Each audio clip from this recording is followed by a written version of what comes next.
বন্ধুরা, সুখেন সাথী চ্যানেলে তোমাদের সবাইকে স্বাগত।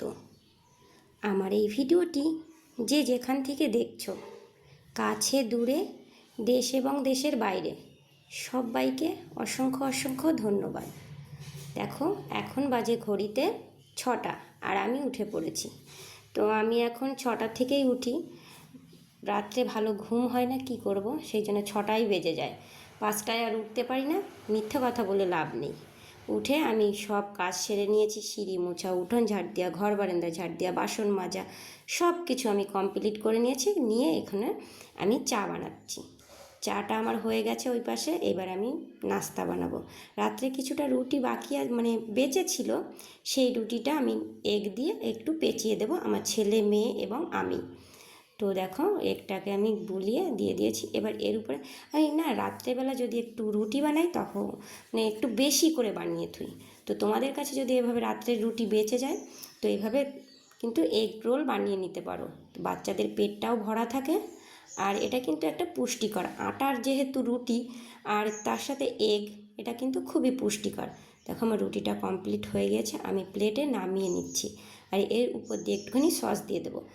যেহেতু আমার ছেলে আর মেয়ে খাবে, তো ওদের জন্য সস দিয়ে দিচ্ছি। আমার সসটা ভালো পছন্দ হয় না, এই জন্যে নিই না।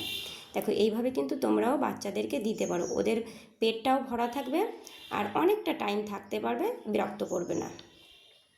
আমার নাস্তা টাস্তা কমপ্লিট হয়ে গিয়েছে। এবার আমি স্নান করতে চলে গেছিলাম। স্নান করে এসে আমি দেখো ফুল তুলতে গেছি। আর আজকে আমার সাথে একটা কাণ্ড হয়েছে। আজকে আমি না চুলটাকে শ্যাম্পু করেছি। তো আমার চুলটা না অনেকটাই বড়। তো বসলে পরে মাটিতে ঠেকে যায়। তো আমি বুঝতেই পারিনি যে চুলটা আমার মাটিতে ঠেকে যাচ্ছিলো, জানো তো। তো দেখো, আমি ফুলগুলো তুলে নিয়েছি, প্রায় অনেক ফুল তুলেছি, পুরো ঝুড়িটা ভরে আমি ফুল তুলেছি। দেখো কতগুলো ফুল তুলেছি, পুরো আমার বাবাকে একদম সুন্দর করে সাজাবো বলে। আমি এই দেখো বাসনগুলো মাজছিলাম, কাণ্ডটা আমার এখানেই হয়েছে। বাসনটা মাজছিলাম, চুলটা না গুটিয়ে নিয়েছিলাম, তবুও সেই নিচের থেকে কাদা লেগে গেছে। আমার কি বিরক্ত লাগছিল জানো না। আমার এত বড় চুল কিন্তু পছন্দ হয় না। আমাদের টিয়ার পাপা এই বড় চুলটা পছন্দ করে, ওর জন্য রাখতে হয়। আমার কিন্তু একদম বিরক্ত লাগে। তো আমার চুলটা দেখো মাটিতে পড়ে গিয়েছিল। আমি ঠাকুরের থালা বাসনগুলো ধোয়ার সময় চুলটাকেও আরেকবার ধুয়ে নিয়েছি। এরকমই পুজো করা হয়ে গেছে। আজকে তোমরা সবাই মিলে আমার বাবাকে দর্শন করে নাও, আর আমার বাবার আশীর্বাদ তোমাদের সাথেই থাকবে। আর বাবার আশীর্বাদ থাকলে পারে কিন্তু বাচ্চাদের কোনো অসুবিধা হয় না, আর বাচ্চারা ভালোভাবে খুশি মনে এগোতে পারে। দেখো, আমি রান্না করে নিয়েছিলাম। স্নান করার পরে পুজো দিয়ে আমি রান্না করেছি মাছের ঝোল, পিপল শাক আর আলু দিয়ে একটা চচ্চড়ি, নিম পাতা ভাজা, মানে আচার আর আম।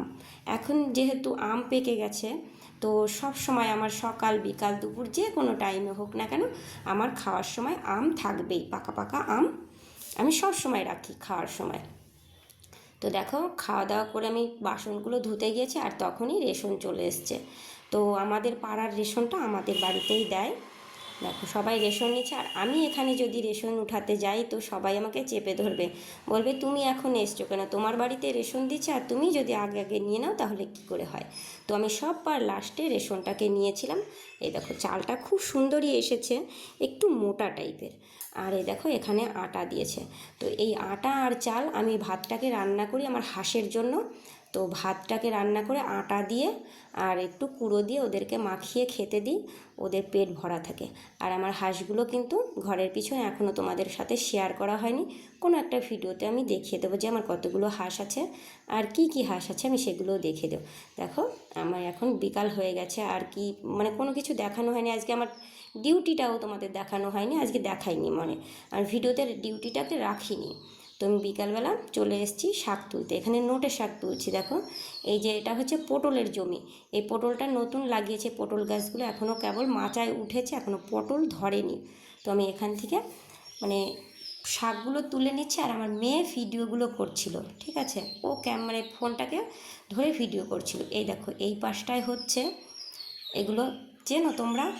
যদি না চিনে থাকো তাহলে আমি বলে দিচ্ছি, এটা হচ্ছে চন্দ্রমল্লিকার জমি। মানে ফুলের চাষ না, কিন্তু এটা শুধুমাত্র চারা। এই যে গাছগুলো আছে, এর ডগাগুলো কেটে কেটে চারা বসায়। তো তোমরা যারা এই চন্দ্রমল্লিকার চাষ করতে চাও, চারা পাচ্ছ না খুঁজে, তো এখানে চলে আসতে পারো। যদি অ্যাড্রেসের দরকার হয় তো আমার কমেন্ট বক্সে জানিও, আমি কিন্তু অ্যাড্রেসটা দিয়ে দেবো। এখানে সাদা চন্দ্রমল্লিকা। তো তোমরা যদি বিশ্বাস না করো তাহলে আমি দেখিয়ে দিচ্ছি, দেখো একটা ফুলকে তোমাকে দেখিয়ে দিচ্ছি। আর এই ফুলের জমিতে যে লাইটগুলো দেওয়া আছে এগুলো কিন্তু এই রাত্রেবেলা এই লাইটগুলো জ্বালাই এই কারণে যে ফুলের মানে ডগাতে যেন কড়ি না আসে, এই ফুল গাছগুলোর ডগাতে যেন কড়ি না আসে, মানে আলো দিয়ে তুলে না কড়ি আসে না, তো সেই জন্যে আলো দিয়ে রাখে, সারা রাত কিন্তু আলো জ্বলে। দেখো আমি শাকগুলোকে ধুয়ে রেখে দিয়েছি, আর সন্ধ্যা হয়ে গিয়েছিলো, আমি সন্ধ্যা প্রদীপ করছিলাম। আর মেয়েকে বলেছি, মা আমার মানে এই আমগুলো নিয়ে এসেছি ছাদের থেকে, তুমি একটু ফ্রিজে ঢুকিয়ে রাখো। তো আমার মেয়ে প্যাকেটের মধ্যে করে ফ্রিজে ঢুকিয়ে রাখছে যাতে রাত্রেবেলা রুটির সাথে খাওয়া যায়।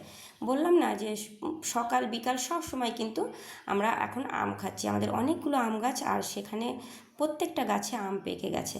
দেখো ফ্রিজে ঢুকিয়ে রাখছে। আর কিছুই ছিল না, এই সন্ধ্যা অবধি ভিডিওটি করেছি। আর ভিডিওটি তোমাদের মানে আমার ভিডিওগুলো কেমন লাগছে তোমাদের প্লিজ কমেন্টে জানিও। আর ভিডিওতে যদি নতুন হয়ে থাকো, আমার চ্যানেলে নতুন হয়ে থাকো, তাহলে প্লিজ একটু লাইক কমেন্ট শেয়ার আর সাবস্ক্রাইব